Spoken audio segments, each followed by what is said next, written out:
What's up everyone, this is Jacob, the Dungeon Master of Fractured Kingdom, here with another archive video. The first episode we uploaded onto YouTube was our 23rd session of this campaign, and we have audio from most of the previous 22 sessions. Here's the highlight, or lowlight, of Ori's first death and resurrection when she was slain by a banshee sent by a hag, before meeting two mysterious jesters in Limbo.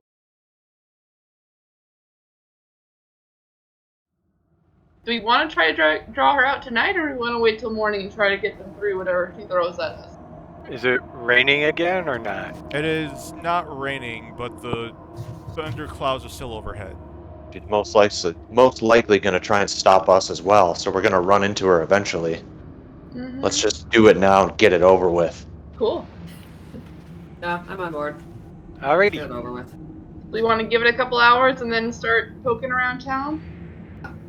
Cool. Ori will kind of cup her hands to her mouth and go, Obscura! You silly old hag! Where are you? Make a persuasion check, Ori. All of you wait for a moment. You don't actually hear anything, but you do see something. All of you see a white, almost blue-like spectral figure up out of one of the buildings right next to you, Ori. Oh, jeez! You see of a woman who had long hair. She curiously tilts her head as she looks over towards you, and everyone needs to roll for initiative. Did she ever identify herself? Is she Oscura? I was good. Yeah, Ori's like, do we think that was her? Or is one of the ghosts they were talking about? I think it was just a ghost. They don't know for sure she's a hag. I don't know, but That's true. maybe Really bad. Like, this poor girl. Ori might call out again and say, what was her name again? Oscura. Obscura, it's not nice to send the undead to do your dirty work. Come and face us, you flat-faced, bull-booted buffoon. Ori, before you have the chance to move, Oh. I do need everyone to roll for initiative again. It felt too easy. Stepping through the wall that's right next to you, Ori, you see a second spectral figure, also of this feminine form, floating with even longer white hair, with a thinner, almost bony-like face. And as this figure steps out in front of you, you see its jaw hangs down and just appears to stretch open unnaturally. As its mouth opens up even more and more, almost a full 12 inches down from the top of its jaw, all of you hear this piercing, wailing shriek, and everyone needs to make a Constitution saving throw. Oh no. No! I have a +4! Oh no. I think I know what this is. It's not good. It's not good. So, while Mari, Ash, and Corvus are able to put their hands up to their ears in time to lessen the effect, Ori and Michaelmas, the shriek just hits your brain so hard, both of you fall unconscious. Wasted by my own petard. Michaelmas and Ori, both of you fall to 0 hit points. Oh jeez. What? Yeah, yep, I know what this is. The other 3 of you take 13 points of psychic damage. Dash and Emma also fall unconscious. Sorry, language. Language? Holy smokes. Okay, so yeah, I'll run up to Ori. Maybe Mickey, because he can do healing too. You'd just be able to get to Mickey. I'll do that, and I will lay on hands. Okay, Emma is going to make a death saving throw. Come on, Emma. No! Michaelmas. I stand up, get me to there. Yeah, as you move out, you see Ori, Dash, and Emma are all unconscious. Okay. I will first healing word onto Emma to get her back, and then I'll call down the flames of heaven onto our screaming, deadly not friend. That's action, bonus action, and move, so I'm done. Okay, Ori, make a death saving throw. Holy moly. Sorry. No, it's. I mean, I don't want Emma failing. I mean, she already had one failure, so you know, it's fine. The ghost will look down towards Ori and reach out with a hand. Oh. Oh. Oh, at least it wasn't. At least it wasn't a crit. Holy smokes. If you're unconscious, any attack against you is automatically a critical hit. Oh wait. Oh. No. But it's just. No. Is it one? Is it one or two fails then? It's 2 fails and you get hit with a crit. Oh. Okay. Then yeah. Ori's dead. As the Banshee reaches down, all of you see as the corrupting touch surges through Ori's body and sucks out the last of her life. Oh my god. Ori, it's your turn. Oh, my healer's kit that I was gonna do is useless. She's already dead. Yep. Lay on hands, Mm-mm. so it doesn't matter. No, you need like revivify or All I've got is cure wounds. yeah, it's not gonna cut it, unfortunately. Michaelmas. I'll come down in here so I have no one blocking my view and a second level guiding bolt.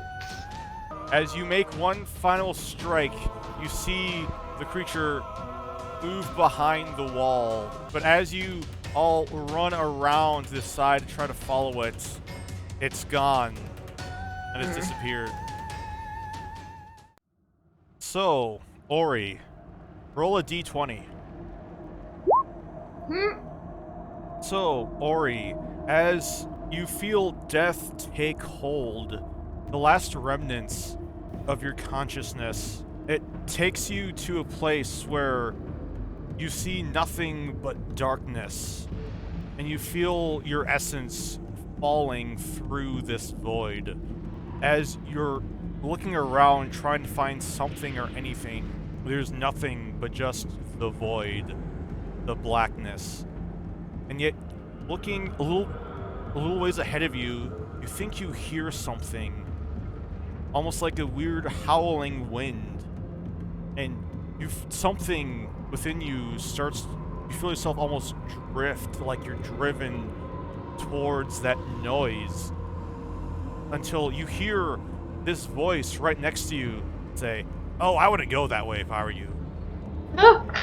And you look over to your left, and you see a very tall, over 8 foot tall humanoid man. Looks like they might be of elvish descent, with very pale skin, big white grinning tooth smile at you. He's falling through the void with you, but it's like almost as if he's laying down in this weird laying dramatic pose. He's wearing a black and white jester's outfit with dangling, jingling bells off of the hat. Suddenly, second voice say, "Yeah, definitely wouldn't go that route." And you look over to your right, and you see the same exact person wearing the same exact outfits in the same pose, only every part of it's almost as if the colors were reversed, where on the second person, the black parts of the jester's outfit are white, and the white parts are black. Thanks for the advice, and she kind of tries to smile back, and she says, "I don't think I'm doing so hot right now." Oh, you're definitely not doing super hot. I mean, do you even realize where you are? I mean, I have a couple theories, but I wouldn't be able to confidently say what this is. Yes. Oh, don't worry. We can't even say where it is. You know, the original name is very long and draconic and has way too many consonants, but most people just call it Limbo. Oh. Okay. And can I ask who you are? Oh, I'm Riddick, and this, unfortunately, is my other half, Mela. Okay. If I shouldn't go that way, is there a way I should go? Well, of course, that's why we're here. Yes, you see, you have 4 options. Yes, 4 options. So listen carefully, because this is going to be the most important decision of your life. I'm sorry, bad taste. The most important decision of your existence. No, that's not much better. It's okay. What It's Malin's okay. trying to say is that this is a big deal. So listen closely to what we have to say. Okay. So, option 1 is you drift off over to that noise and you land in a big heap in this big, barren, gray, boring wasteland that's apparently Demon Run or something. I don't know. I've never actually been to the Abyss before, but I've heard it's not great. Okay. And option number 2 is you just spend the rest of eternity just drifting through limbo in this void. But believe me, it gets pretty boring. Yeah, if you think the first 1,000 years is boring, the next 2 millennia are just even worse. Okay. Yeah, option number 3, though, that's the good one. Yes, option number 3 is you shake both of her hands and we wisp you back onto the material. That does sound a lot better. Option number 4 is... Wait. Does she have option number 4? No, she's not one of them boring goody two-shoes.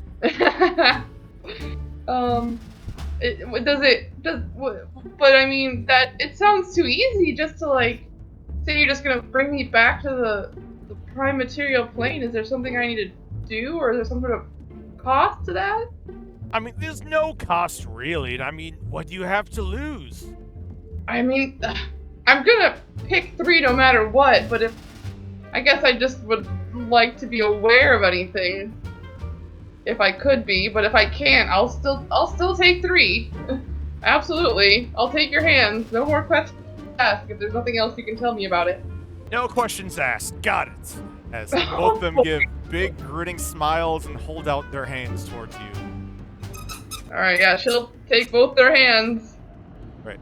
Ori grabs both their hands and she feels this painful, ripping surge of magical energy ripped through her body, almost as if her entire essence is being ripped apart. As everyone else is hovering around Ori's dead body, all of you suddenly see her eyes open and her chest raises as she takes in a desperate breath, and you have been resurrected at 1 hit point. I'm literally holding her crying. Ori's arms are gonna come up around Mari's shoulders and she's gonna start crying into your neck a little bit too. It's a miracle. Do I remember all that? You remember all of it. Great. Maybe I won't challenge Ghost honor like that again. Let's get the heck out of this town. That might be a good idea. We are leaving right now. But did you kill it? Is it gone? She got away. These We ghosts. just saw it go through a She just went right through this wall. You know, that's true. Ori, you hear the voice of Riddick inside your head saying, don't worry about them, they're pretty lame. Ori kind of like cocks her head and thinks about it and is like, yeah, I mean, I guess we're kind of obviously no match for her. Jeez. We're deliberately antagonizing them too. Yeah, I mean, that was on me.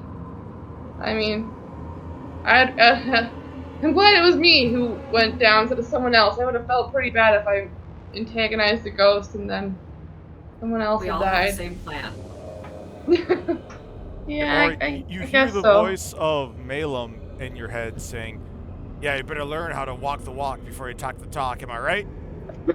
Ori's gonna try to answer them in her head, and like, am I just gonna be hearing from you now going forward? Or is this There's a temporary pause, thing? and then you hear a long, maybe. Ori kind of smiles. I was like, yeah, maybe once we get out of here I can ask, I have a few questions, but I'd rather get out of here first before we get into why I'm back.